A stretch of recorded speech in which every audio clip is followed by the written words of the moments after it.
Bueno, ya estamos de regreso y les contamos que durante esta jornada se revelaron los primeros resultados del censo, donde se reveló que la población censada creció en un 5% respecto al año 2017. Vamos a ir de inmediato con Florencia Salor, que nos tiene más detalles. Flo, adelante, buenas tardes. ¿Qué tal, Flo? Buenas tardes. Sí, tenemos nuevos cómputos de habitantes en nuestro país, según dio a conocer el Instituto Nacional de Estadística. Recordemos que estos son los primeros resultados de una serie que vamos a tener durante todo este año y una ceremonia que también no estuvo lejos, sobre todo de los agradecimientos, ya que según mencionaban, el 90% de los hogares fue quienes dieron a conocer estos resultados, quienes abrieron las puertas a las series de preguntas que se realizaron de marzo también hasta junio del año pasado, donde se pudo conocer finalmente cuántos chilenos somos. Pero antes de esas cifras, ya decíamos, el Instituto Nacional de Estadística comenzó dando agradecimientos en esta ceremonia no solo a la población de nuestro país, sino que también a los públicos y privados que participaron de todo el análisis de este censo 2024. También existe un particular saludo hacia Carabineros y las Fuerzas Armadas, sobre todo quienes ayudaron a poder tener todos los datos de esas zonas más extremas y así tener el recuento nacional. También se dieron a conocer resultados globales que también están muy ligados a lo que pasa en este asunto país. Por ejemplo, se dio a conocer que la tasa de fecundidad en nuestro país estaría a la baja respecto a años anteriores, pero también muy coincidente con lo que pasa en el mundo. Pero un dato preocupante en ese sentido es que Chile tiene la tasa de natalidad más baja de América Latina. Sin embargo, si pasamos a ver lo que es la esperanza de vida, acá ha aumentado respecto a otros años anteriores. Por ejemplo, en 1990, desde el Instituto Nacional de Estadística señalan que un chileno normal esperaba vivir hasta más o menos 74 años. Esto habría aumentado debido a las condiciones físicas, biológicas que existen hoy en el país y eso habría llegado hasta 81,4 años la esperanza de vida. Datos ahí que entregan un poco de contexto de cómo se está comportando hoy la población en nuestro país. Una población mucho más longeva, con menos cantidad de nacimientos, pero sí con mayor esperanza de vida. Quien entregó todos los detalles y el cómputo final, que es la cifra que más esperamos, fue justamente el director del Instituto Nacional de Estadística. Escuchemos justamente lo que mencionaron las autoridades. Oficialmente, como director del INE, les puedo informar que la población censada el año 2024 fue de 18.480.432 personas residentes habituales en el país. Esta población censada equivale a un incremento del 5% respecto al año 2017, lo que equivale a aproximadamente 906.000 personas adicionales respecto al último censo. Muy importante, 51,5% de la población censada son mujeres, 48,5% hombres. Por tramos de edad, que va ahí en línea de lo que estábamos observando anteriormente, un 17,7% de la población corresponde a personas de 14 años o menos, un 68,3% a personas entre 15 y 64 años y un 14% de la población corresponde a personas de 65 años o más. Ahora. Sí, bueno, son varias aristas que se pueden ir analizando con estas cifras entregadas entonces ahí por el INE, pero una de las que sin duda más ha llamado la atención, Flo, es precisamente el avance del envejecimiento de la población, porque de hecho el aumento del porcentaje de personas mayores de 65 años alcanzó el 14%, ¿no?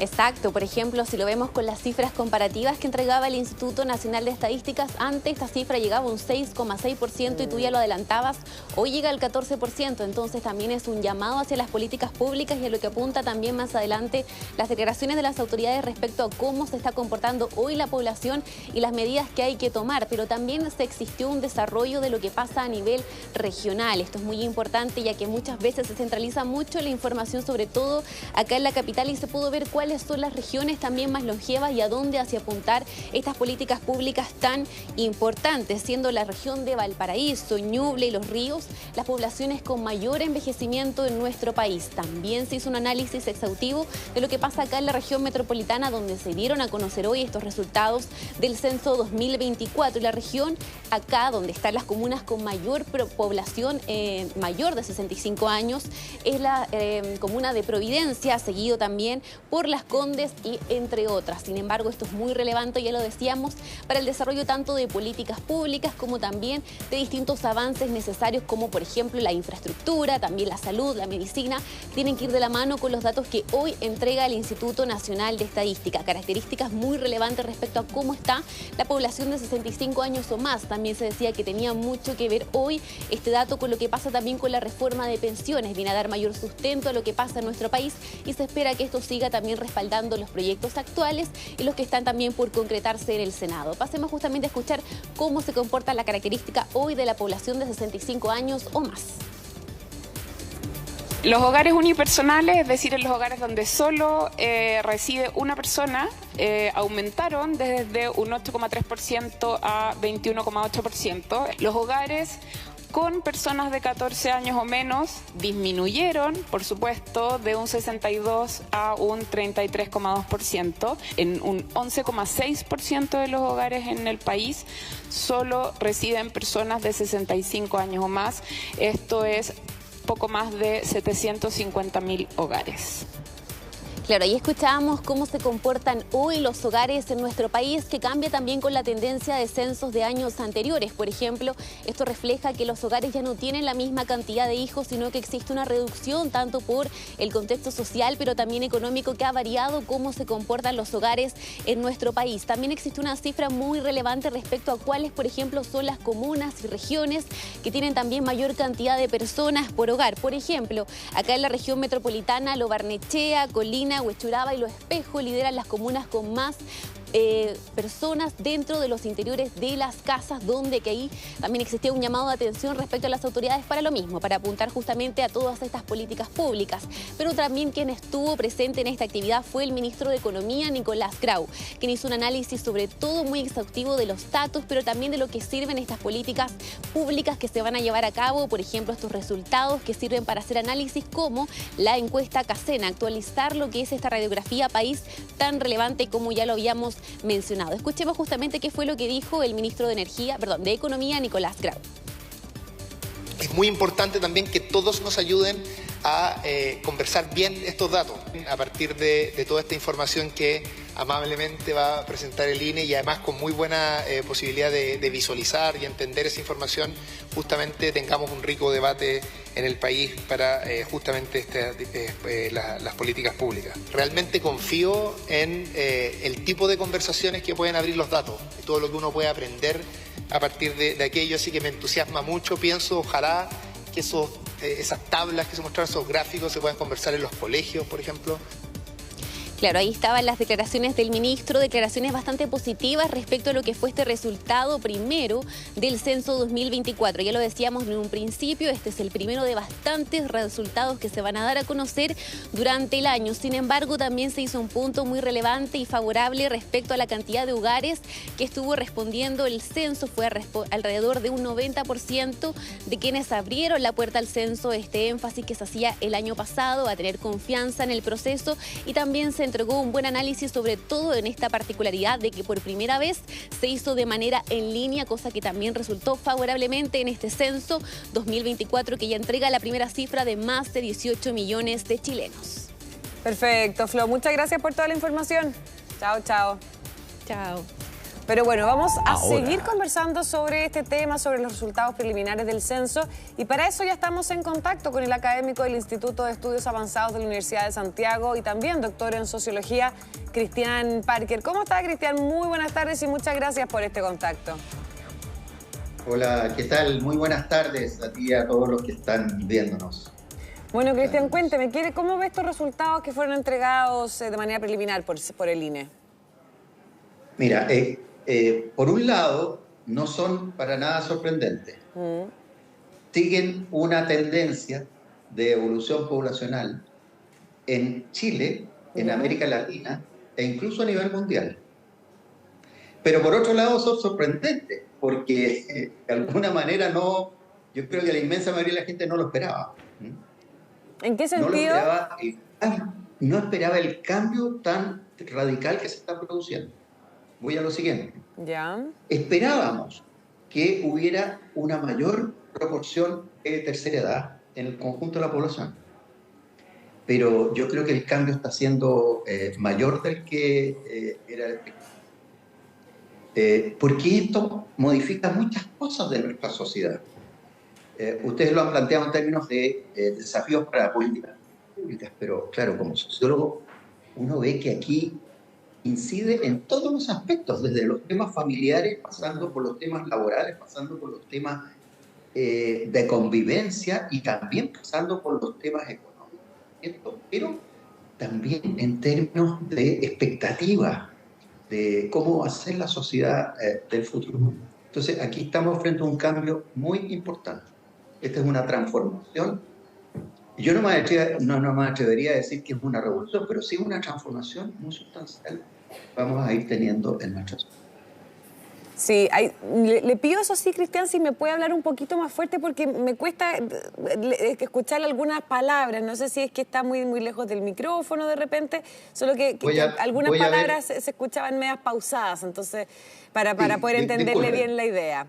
Voy a tratar de hablar un poco más alto porque tengo el micrófono en la máxima, entonces yo creo que estoy hablando bajo. Perfecto. Una cosa no sé si ahí me está escuchando mejor. Sí, ahí le escucho perfecto. Ahora, Cristian, usted mencionó de que con estos datos se pueden también analizar las expectativas de vida. Me gustaría poder profundizar en eso un poquito.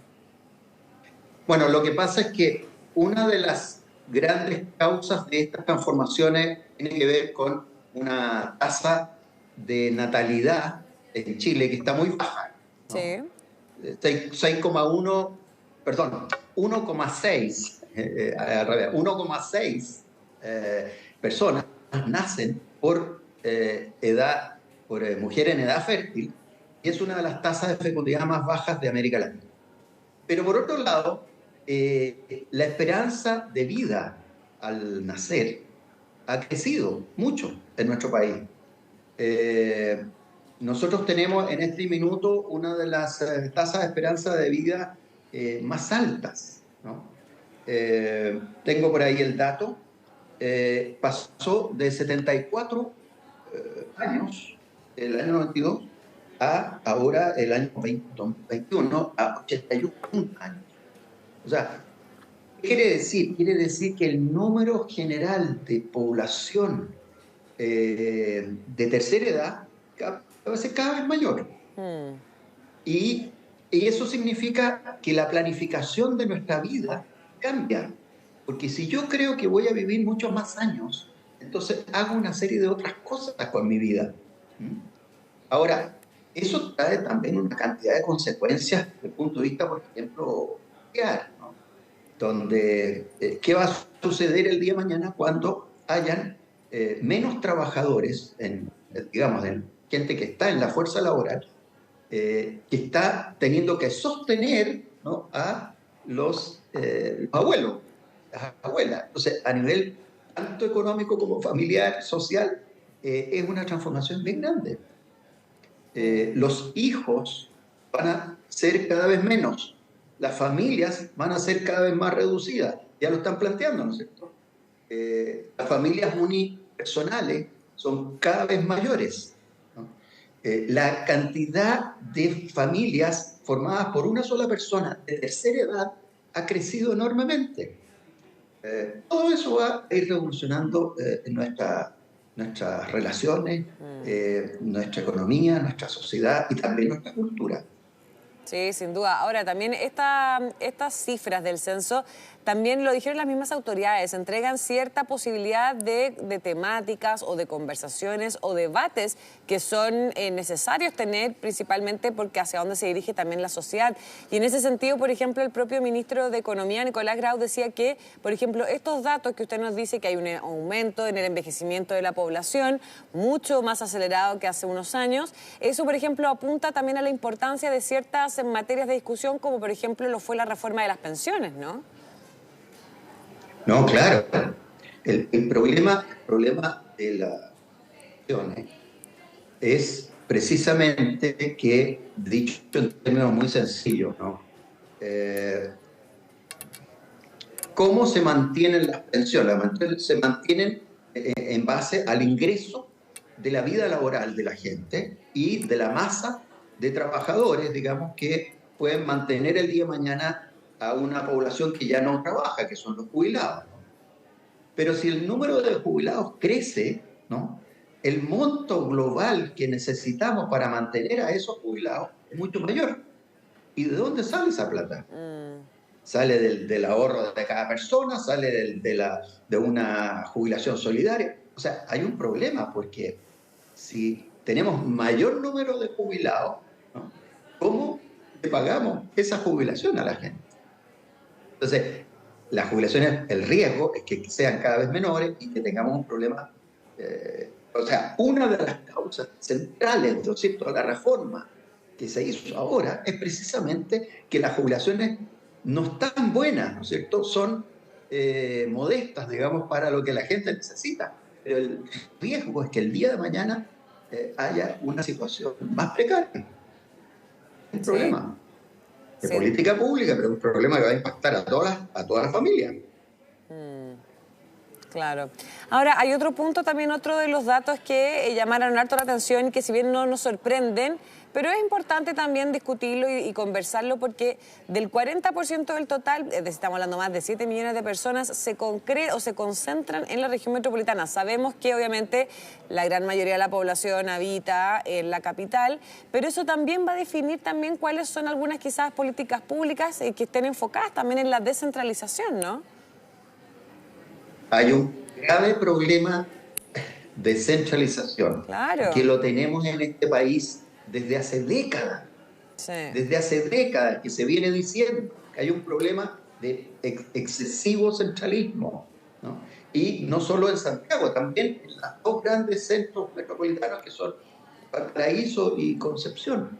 Y uno muchas veces va y visita, ¿no es cierto?, tantos lugares de las regiones, de las comunas, y hay una cantidad, ¿no es cierto?, de tierra, que no está habitado o que está con una densidad poblacional muy baja. O sea, este país podría tener, ¿no?, podría ser habitado por muchas otras gentes en distintas localidades, como es cuando uno visita, por ejemplo, ciertos países de Europa, ¿no?, donde está lleno de pequeños pueblitos, ¿no?, y estos pueblitos tienen un muy buen nivel de vida, ¿no es cierto?, y no están aislados para nada. Entonces, podríamos tener una estrategia de desarrollo de y eso supone pensarnos de manera diferente. Yo creo, por ejemplo, que todo lo que se ha hecho esfuerzo de regionalización ha sido súper insuficiente. Los esfuerzos de desconcentración y descentralización no son suficientes para un país que requiere que nuestras regiones se desarrollen de una manera decisiva. Claro. Y ya para ir cerrando, Cristian, otro punto que también no nos sorprende, pero de todas formas es importante resaltarlo para poder también entrar en el debate de las distintas también medidas que se requieren, es que, claro, el 51,5% son mujeres y solamente el 48,5% son hombres. Sabíamos que existen más mujeres que hombres en nuestro país, por lo menos de las que fueron censadas, y ahí también se debería enfocar cuáles son las medidas a nivel de equidad de género, por ejemplo, ¿no? Tremendo tema donde este país ha estado también preocupado desde hace muchos años. Nosotros, digamos, históricamente, siempre ha sido así, que las mujeres siempre han sido 1 o 2 puntos porcentuales más que los hombres, ¿no?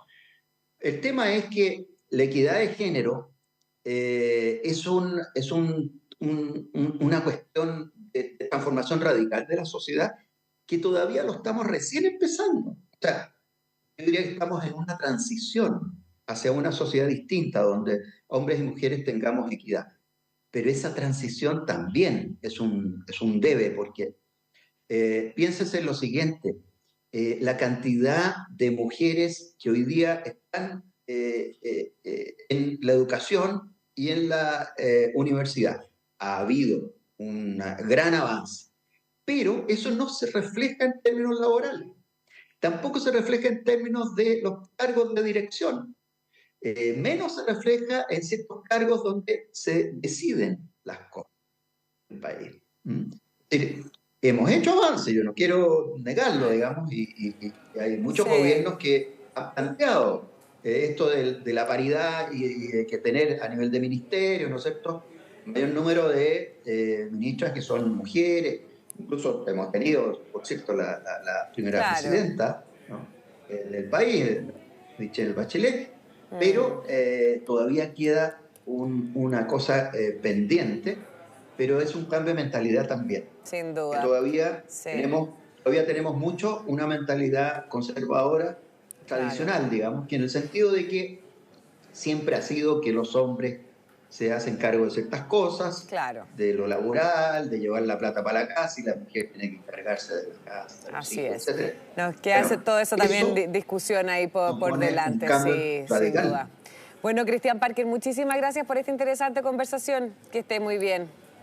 Chao, chao. Muchas gracias a ti y a todos los que nos están viendo. Adiós. Adiós. Bueno, seguimos.